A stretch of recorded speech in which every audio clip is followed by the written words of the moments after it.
नमस्कार प्रिय श्रोता बंधुरा राधा कृष्ण विद पियाली चैनेले आमी पियाली आछि। आज के आपनारा शुनछेन शिव पुराण। प्रिय श्रोता बंधुरा ताहले शिव पुराणेर आजकेर आलोच्य विषयबस्तु कि? प्रिय श्रोता बंधुरा शिव पुराणेर आजके आलोच्य विषयबस्तु प्रथम संहिता ज्ञान संहिता, जेखाने बला हच्छे 46तम अध्याय। सेखाने बला हच्छे जे वेदप्रिय ओ ब्राह्मणेर काहिनी। ताहले এই যে আপনারা শুনবেন বেদপ্রিয় ও ব্রাহ্মণের কাহিনী। অবন্তী নামে এক নগর ছিল। সেই নগরের মধ্যে মহাপূর্ণা শিপ্রা নদী প্রবাহিত। সেখানে বেদপ্রিয় নামে এক ব্রাহ্মণ বাস করতেন। তিনি ছিলেন অহিতাগ্নি। তিনি ছিলেন কেমন? অহিতাগ্নি। তিনি ছিলেন সর্বকর্মপরায়ণ। তিনি ছিলেন কর্মপরায়ণ এবং বেদজ্ঞ ব্রাহ্মণ। নিয়মিত বেদ পাঠ করতেন তিনি এবং যত্নের সঙ্গে বেদের সমস্ত ক্রিয়াকলাপ মেনেও চলতেন। তিনি পার্থিব শিবলিঙ্গে পুজো করতেন। তিনি কি করতেন? এই যে পার্থিব শিবলিঙ্গ ছিল, সেই শিবলিঙ্গে তিনি পুজো করতেন। তার 4টি ছেলে ছিল। তাদের মধ্যে তাদের নামও ছিল যথাক্রমে দেবপ্রায়, প্রিয়মেধ, সুপ্রীত ও সুব্রত। তারাও তার বাবার মতো ছিল বেদজ্ঞ। তারাও শিব ভক্ত ছিলেন। ধর্মই ছিল তাদের একমাত্র আশ্রয়। সেই অবন্তী নগরে তাদের পুণ্যের ফলে ব্রহ্মতেজময় হয়ে ওঠে। রত্নবাল নামে সেখানে এক পর্বত ছিল। সেই পর্বতের গুহায় দূষণ নামে এক মহাসুর বাস করতেন। সেই যে মহাসুর সব সময় ধর্মের প্রতি বিদ্বেষ দেখাতো। সে একবার ব্রহ্মার তপস্যা করছিল। ব্রহ্মার বর লাভ করে সে জগৎকে তুচ্ছ জ্ঞান করতে লাগলো। সেই অসুর পৃথিবীর সমস্ত তীর্থস্থান, অরণ্য, যেখানে যত ধর্মস্থান ছিল সব নষ্ট করতে থাকে। সে জানতে পারল এই দেশে অবন্তী নামে এক নগর আছে। তখন সে তার বহু অসুর সৈন্য নিয়ে সেখানে ব্রাহ্মণদের সামনে হাজির হলো। ব্রাহ্মণদের বলল, জগতের সব দেব ও রাজাদের আমি বশ করেছি। তোমরা যদি বাঁচতে চাও তবে শৈব ধর্ম ও যাগ যজ্ঞ ইত্যাদি ত্যাগ করো। তোমরা যদি বাঁচতে চাও তাহলে যে শৈব ধর্ম ও যাগ যজ্ঞ ত্যাগ করো। তোমরা সুখ ভোগ হও, তা না হলে তোমাদের জীবন দুর্ভোগ নেমে আসবে। মহাবলশালী দৈত্যগণ তখন ব্রাহ্মণদের সুখ ভোগ হওয়ার কথা বলার জন্য চাপ দিতে লাগলো। ব্রাহ্মণদের মনে হলো যেন পৃথিবীতে প্রলয়ের সময় উপস্থিত হয়েছে। অবন্তীবাসীগণ তখন শিব ধ্যান তৎপর ছিলেন। তখন অবন্তীবাসীগণ এই যে শিবের ধ্যানে তৎপর ছিলেন। ফলে তারা বিশেষ বিচলিত হলেন না। বিশেষভাবে বিচলিত হলেন না। তারা এটাই ভাবলেন যে এই সব কিছুই দৈত্যগণ মহাদেবের কাছে অত্যন্ত তুচ্ছ। এমন সময় সারা অবন্তী নগরে দৈত্যগণ ঘিরে ধরল।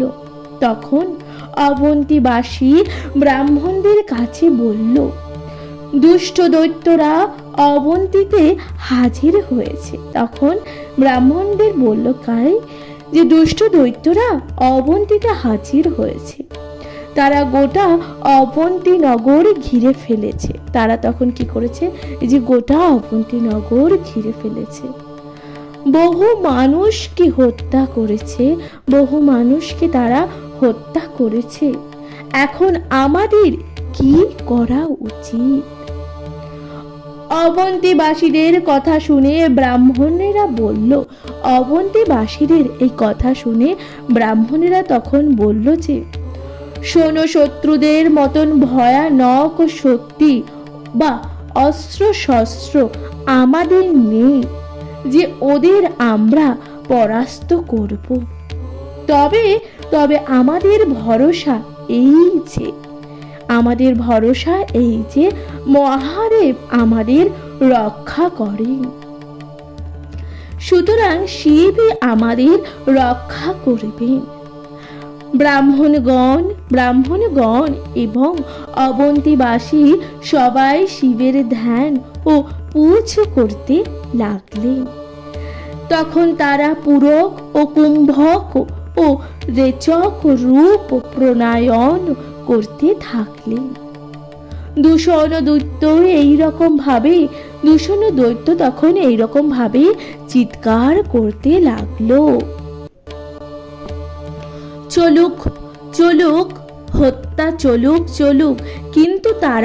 কিন্তু তারা শিবের ধ্যান এতটাই আত্মমগ্ন ছিলেন যে তারা এই কথা শুনতে পেলেন না।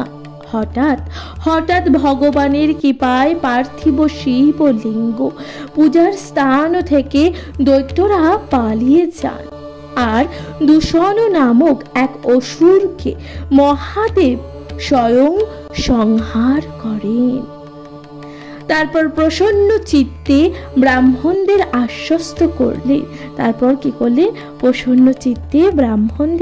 আশ্বস্ত করলেন। ব্রাহ্মণগণ শিবকে বললেন, আমাদের মুক্তি দিন। মানুষের মঙ্গলের জন্য আপনাকে এখানেই থাকতে হবে। শিব তাদের মুক্তি দিলেন। এবং শিব ভক্ত কুলকে রক্ষা করার জন্য সেখানে মহাকালেশ্বর নামে একটি গহ্বরে শিবলিঙ্গ স্বরূপে বাস করতে লাগলেন। তখন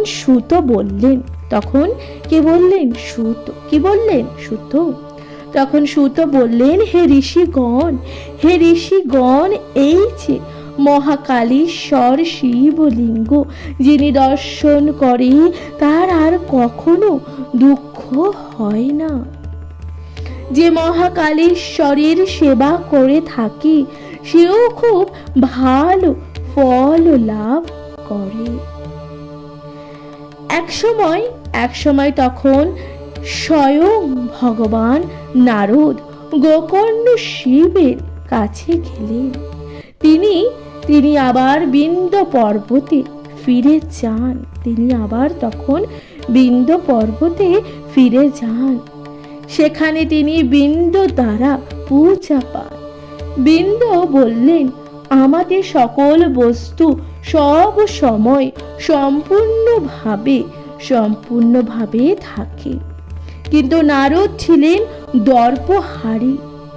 তিনি বিন্ধ্যর এই কথা শুনে দীর্ঘশ্বাস ফেলে সেখানে কিছুক্ষণ অবস্থান করেন। বিন্ধ্য তখন তাকে বললেন, আপনি আমার মধ্যে কিসের অভাব দেখলেন যে এমন ভাবে শ্বাস ফেলছেন? তখন নারদ বললেন, তোমার মধ্যে সবই আছে ঠিক, কিন্তু সুমেরুই সবার সেবা। কারণ সুমেরু শিখরে দেবগণ বাস করে, কিন্তু তোমরা এখানে তা থাকে না। এই কথা বলে নারদ নিজ কাছে চললেন। বিন্ধ্য এই কথা শুনলেন, নিজের জীবনের প্রতি ধিক্কারও জানালেন। এরপর ভক্তি ভরে বিশ্বেশ্বর শিবের আরাধনা তিনি করলেন। তিনি মনে মনে বললেন যে তিনি সুমেরুকে জয় করবেন।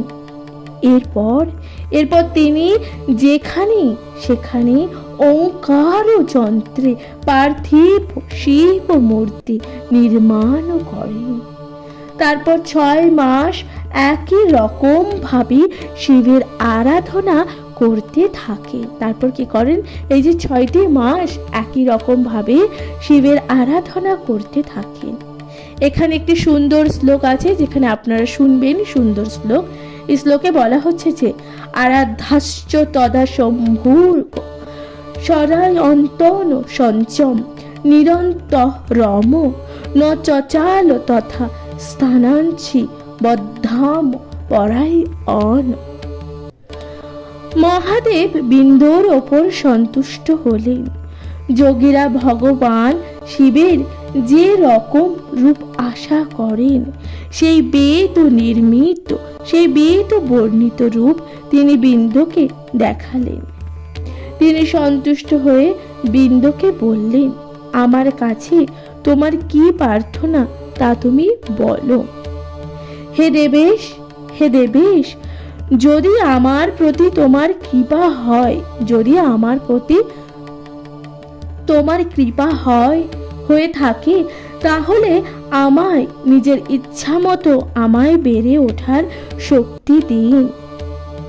বললেন তখন বিন্ধু। শিব বললেন, বেশ তাই হবে। শিব তখন কি বললেন, বেশ তাই হবে। কিন্তু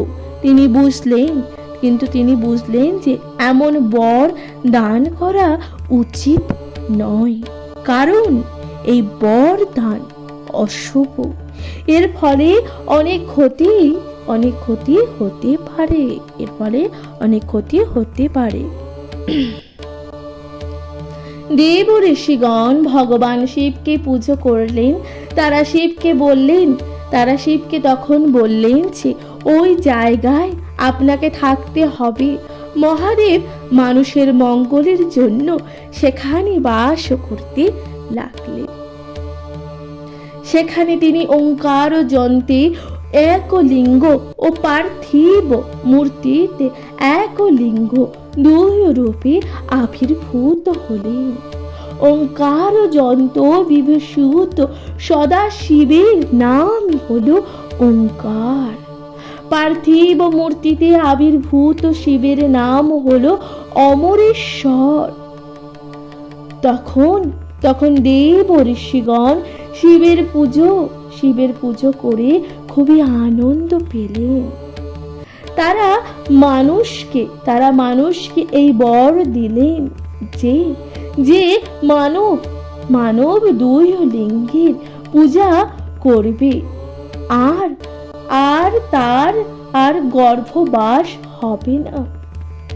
তার যা ফল লাভ করার ইচ্ছা হবে সেই ফল লাভই করে থাকবে। এই কথা বলে সমস্ত দেবগণ তখন চলে গেলেন। প্রিয় শ্রোতা বন্ধুরা, তাহলে এখানে সমাপ্ত হলো 46তম অধ্যায়।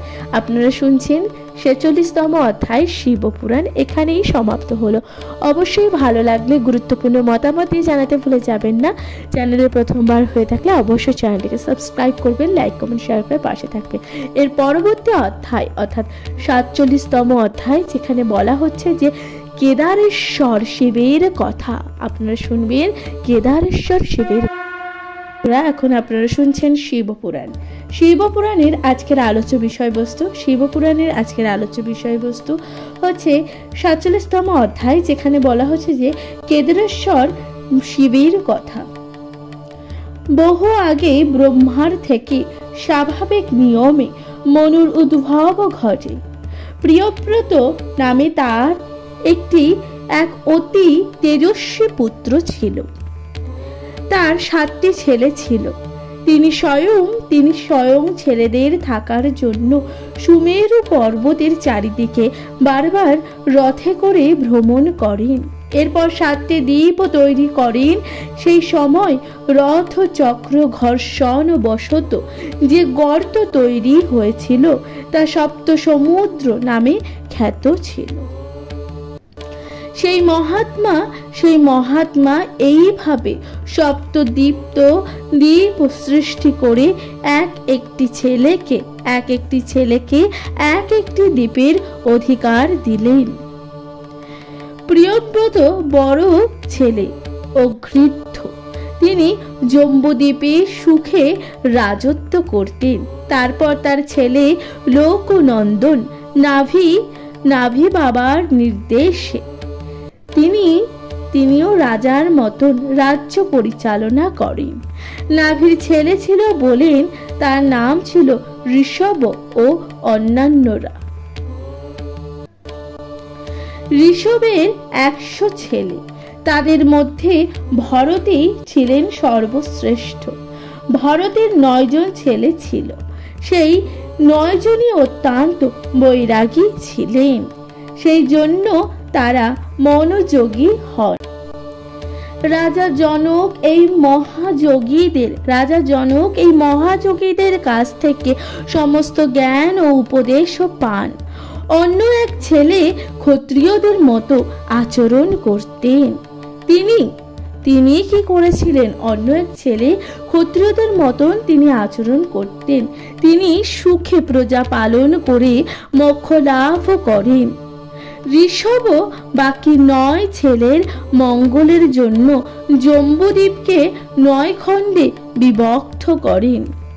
তার মধ্যে ভরতকে করেন দেবখণ্ডের অধিপতি। তার নাম অনুসারে এই খণ্ডের নাম হয়েছে ভারত। এই ভারত খণ্ডই হলো সর্বশ্রেষ্ঠ খণ্ড। ভারত খণ্ডই হলো সবচেয়ে শ্রেষ্ঠ খণ্ড। দেবতাগণ সৎ কর্ম গ্রহণ করে এই ভারত ভূমিতে জন্মানোর ইচ্ছা প্রকাশ করেন। ভগবান বিষ্ণু লোকের মঙ্গলের জন্য যে জায়গা যে রূপে ধরে জন্মগ্রহণ করে তা মহান কীর্তি হিসাবে গণ্য, এই কথা বলা হয়েছে। তাহলে এবার আপনারা শুনছেন যে কেদারেশ্বর মন্দিরের আখ্যান, যেখানে বলা হচ্ছে যে তার মধ্যে বদ্রিকাশ্রয়ে ভগবান শ্রী বিষ্ণু নরনারায়ণ হিসাবে অবস্থান করে মানুষের মঙ্গলের জন্য সব সময় তপস্যা করেছেন।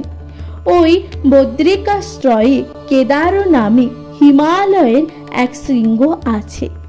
ভগবান শিব ভক্তদের প্রার্থনা ও পুজোর সময় পার্থিব লিঙ্গ রূপে অভিভূত হয়ে সেখানে আছেন। তিনি তাদের পুজোয় প্রসন্ন হন এবং বলেন, জগতে আপনাদের তপস্যা কোনো প্রয়োজন দেখেছি না। এখানে একটি সুন্দর শ্লোক আছে যেখানে বলা হচ্ছে যে অপ্রাক্ত কৌম শ্রেষ্ঠ চ কিং ও কার্যং ভাত পুন তথাপি পূজিত চা হং প্রসন্ন প্রিয়তা মৃতি। আপনারা পূর্ণ কাম, আপনারাই শ্রেষ্ঠ ও পুজো পাওয়ার যোগ্য, তবুও আপনারা আমার পুজো করছেন, এতে আমি অত্যন্ত খুশি হয়েছি। আপনারা কি বর চান বলুন। ভগবান শিবের এই কথা শুনে স্বয়ং নারায়ণ বললেন, হে দেব শঙ্কর, আপনি যদি প্রসন্ন হন এবং বরদান করার ইচ্ছা করেন, তাহলে এই যে পুজোর জন্য নিজ জ্যোতির্মূর্তিতে এই জায়গায় থাকুন। তার এই প্রার্থনা ভগবান শঙ্কর হিমালয়ের সেই শৃঙ্গে স্বয়ং জ্যোতির্মূর্তিতে অবস্থান করতে লাগলেন। সেই শিবই হলেন ত্রিপাদহারী। ফলে নরনারায়ণ ঋষি তার পূজা করতে লাগলেন। এইভাবে ভগবান শম্ভু মানুষ ও তার ভক্তদের উপকারের জন্য আত্মদর্শন দেওয়ার ইচ্ছায় কেদারেশ্বর নামে সেখানে আবির্ভূত হয়ে অবস্থান করেন। দেব ও সনাতন ঋষিগণ বদ্রিকাশ্রয়ে এলেন। তারা শঙ্করের পূজা করেন। বদ্রিকাশ্রয়বাসী ঋষিগণ প্রতিদিন শিব ও শঙ্করকে পুজো করেন এবং নিজেদের পবিত্র বলে মনে করেন। তারা কি বলেছিল? কেদারনাথের এই মহিমা, যে ব্যক্তি কেদারেশ্বরকে ভক্তি ভরে পুজো করে কখনো স্বপ্নেও সে দুঃখ ভোগ করে না। যে বৈষ্ণব হরির রূপ অঙ্কিত সেখানকার বলয়টিকে হাতে ধারণ করেন তিনি হরিমূর্তি হন। যে ব্যক্তি বদ্রিকাশ্রয়ে গিয়ে ভগবান কেদারেশ্বরের মূর্তি দেখেন তিনি সকল পাপ থেকে মুক্ত হন, তার জীবন মুক্তি ঘটে থাকে। সেখানকার নরনারায়ণ ও কেদারেশ্বর মূর্তি দেখে মানুষ যে মুক্তি লাভ করে এ বিষয়ে কোনো সন্দেহই নেই। প্রিয় শ্রোতা বন্ধুরা, তাহলে আপনারা শুনলেন 47তম অধ্যায়, যেখানে বলা হচ্ছিল কেদারেশ্বর মন্দিরের আখ্যান। প্রিয় শ্রোতা বন্ধুরা, এর পরবর্তী অধ্যায় আপনারা শুনবেন 48তম অধ্যায়, যেখানে আপনারা শুনতে পাবেন শিব কর্তৃক ভীম ও রাক্ষস বধ। প্রিয় শ্রোতা বন্ধুরা, কেমন লাগছে অবশ্যই আপনাদের গুরুত্বপূর্ণ মতামত দিয়ে জানাতে ভুলে যাবেন না। চ্যানেলে প্রথমবার শুনে থাকলে অবশ্যই সাবস্ক্রাইব করে দেবেন, লাইক কমেন্ট শেয়ার করে কমেন্টে লিখতে ভুলে যাবেন না। হর হর মহাদেব। প্রিয় শ্রোতা বন্ধুরা, তাহলে এর পরবর্তী অধ্যায় 48তম অধ্যায় শুনতে থাকুন। নমস্কার প্রিয় শ্রোতা বন্ধুরা, রাধাকৃষ্ণ বিদ পিয়ালি চ্যানেলে আমি পিয়ালি আছি। আজকে আপনারা শুনছেন শিবপুরাণ। আজকের আলোচ্য বিষয়বস্তু শিবপুরাণের 48তম অধ্যায়, যেখানে আপনারা শুনবেন শিব কর্তৃক ভীম ও রাক্ষস বধ। প্রিয় শ্রোতা বন্ধুরা, এখানে কি বলছে?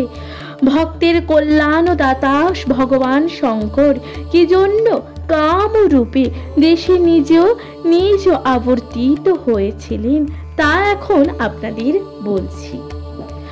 অনেক আগে ভীম নামে এক মহাবলশালী রাক্ষস ছিল। কুম্ভকর্ণের ঔরসের কর্কটির গর্ভে তার জন্ম। ভীম সেখানে সেই ভীম নামক রাক্ষস সমস্ত প্রাণীকে নষ্ট করে দিত। সে ছিল ধর্মদ্রোহী এবং মনুষ্য হতভাগ্য। তার ছেলে ও মা সহ্য পর্বতে বাস করত। দশরথের ছেলে রামচন্দ্র কুম্ভকর্ণকে বধ করেছিলেন। ফলে কর্কটি তার বালক পুত্রকে নিয়েই সৌহ পর্বতে বাস করত। এরপর কি বলছে? ভীম তার মাকে জিজ্ঞাসা করলো, মা তো আমার বাবাকে, কেন তুমি এখানে একা থাকো? মা কর্কটি নামক রাক্ষসী বলল, বৎস, তোমার বাবা ছিলেন রাক্ষস রাজ রাবণের ছোট ভাই কুম্ভকর্ণ। রামচন্দ্র এবং সেই রাবণ ও কুম্ভকর্ণের বধ করেছেন। রামচন্দ্র তাহলে সেই রাবণ ও কুম্ভকর্ণের বধ করেছেন। কুম্ভকর্ণ একমাত্র এই পর্বতে এসেছিলেন। আমি লঙ্কা কখনো দেখিনি, আমি এখানেই থাকি। আমার বাবার নাম কর্কট, আমার মায়ের নাম পুষ্কর্ষী। বিরাধ নামে এক রাক্ষস আমার স্বামী ছিলেন, তিনিও কর্কটি, তিনিও রামচন্দ্রের হাতে নিহত হন। বিরাট মারা গেলে আমি বাবা মার সঙ্গে এইখানেই থাকতি এবং এখানে সুতীক্ষ্ণ নামে এক মহা তপস্বী ছিলেন। একদিন আমার বাবা মা সেই মহা তপস্বী সুতীক্ষ্ণকে খেতে চেষ্টা করে। তখন সেই মহাত্মা খুব রেগে যান আর আমার বাবা মাকে ভস্ম করে দেন। তারপর থেকে আমি একাই এই পর্বতে বাস করি। এক সময় রাবণের ভাই কুম্ভকর্ণ এখানে আসেন, আমাকে সম্ভোগ করেন, তারপর এখান থেকে চলে যান। তারপর মহাবলশালী তুমি জন্মালে। আমি তাই তোমাকে নিয়ে এই পর্বতে বাস করছি। ভীম মায়ের এই কথা শুনে খুব রেগে গেলেন। সে ভাবতে লাগলেন, কিভাবে হরির ক্ষতি করা যায়, কারণ আমার বাবা মাতামহ এবং বিরাট এই যে হরির হাতে নিহত হয়েছেন এবং তাদের অনেক কষ্ট হয়েছে। আমি যদি বিরাট বা কুম্ভকর্ণের ছেলে হই, তাহলে অবশ্যই হরির ক্ষতি সাধন করব।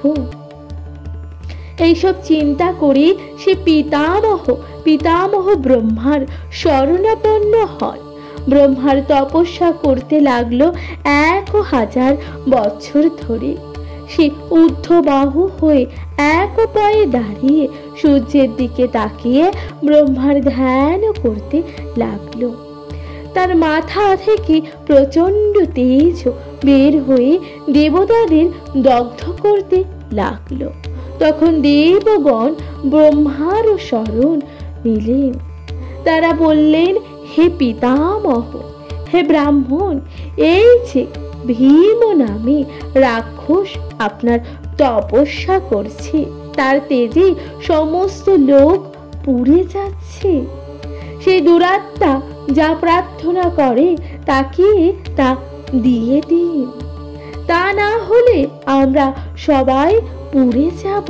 এই কথা তখন দেবতারা ব্রহ্মাদেবকে বলতে লাগলো।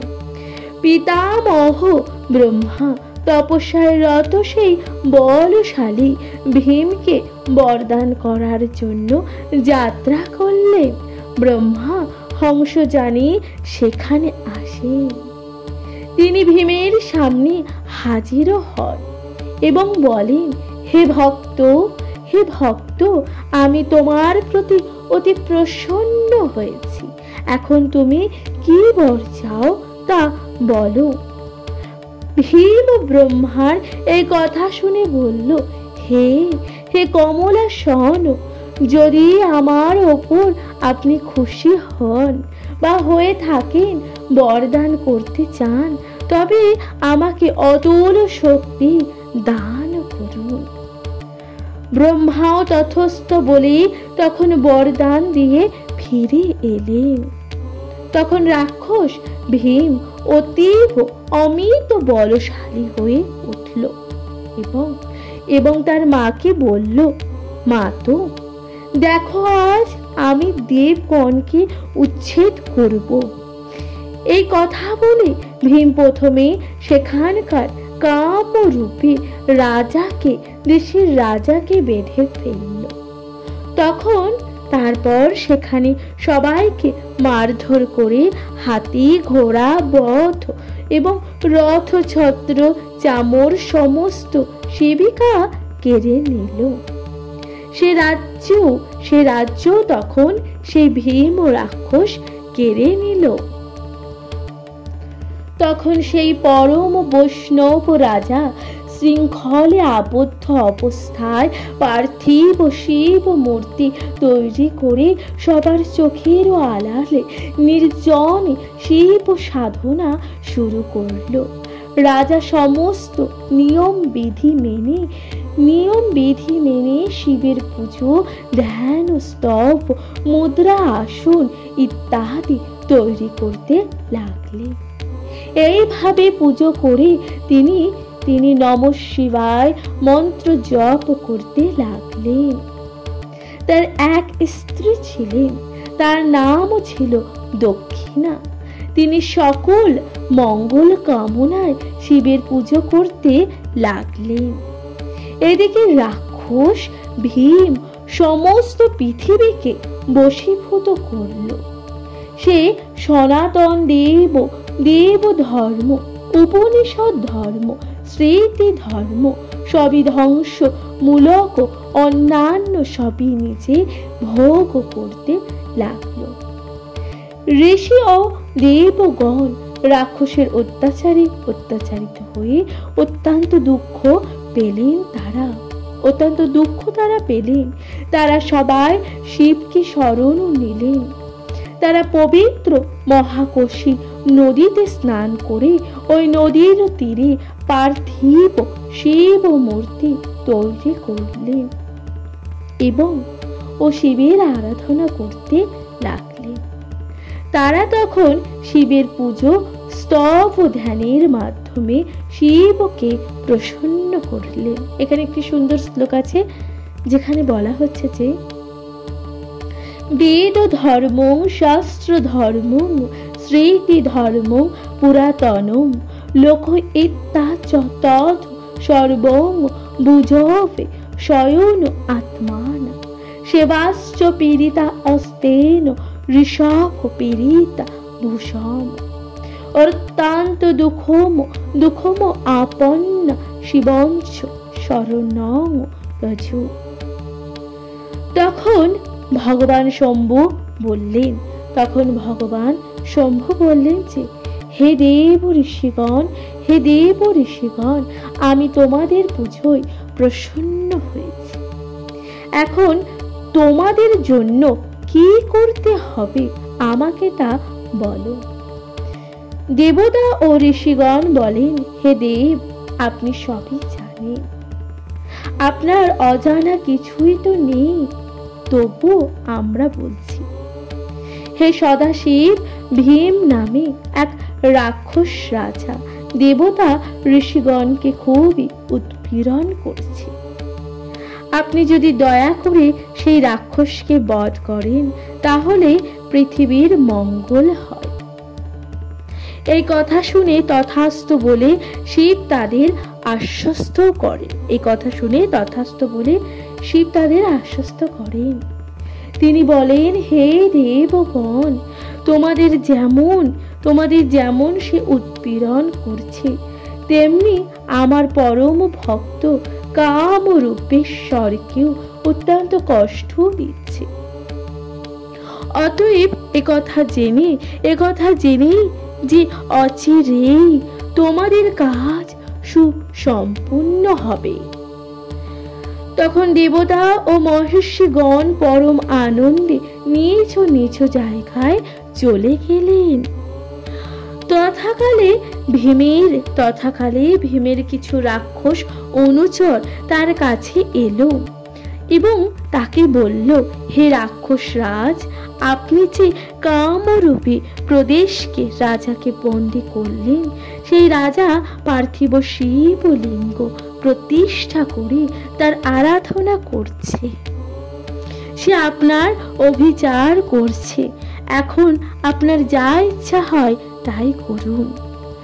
রাক্ষস ভীম তার অনুচরদের মুখে এই কথা শুনে তখনই তরবারি হাতে করে সেই রাজার কাছে গেল।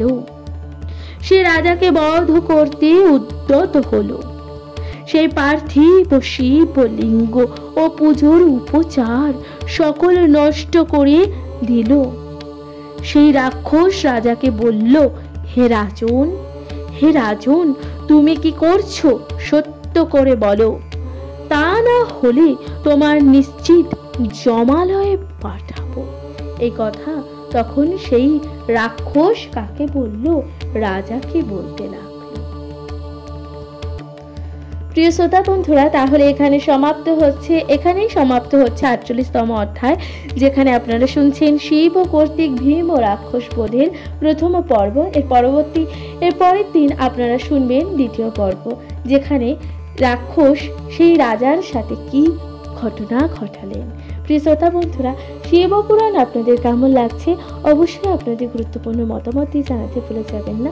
চ্যানেলে প্রথমবার শুনে থাকলে অবশ্যই চ্যানেলটিকে সাবস্ক্রাইব করে দেবেন, লাইক কমেন্ট শেয়ার করে পাশে থাকবেন। প্রিয় শ্রোতা বন্ধুরা, তাহলে আজকের মতো জানাচ্ছি এখানে বিদায়। ভালো থাকবেন, সুস্থ থাকবেন তথা শিব পুরাণ অবশ্যই শুনতে থাকবেন। কমেন্টে লিখতে একদম ভুলে যাবেন না। হ্যাঁ হ্যাঁ মহাদেব। ভালো থাকবেন, সুস্থ থাকবেন। তাহলে আজকের মতো জানাচ্ছি এখানে বিদায়। নমস্কার।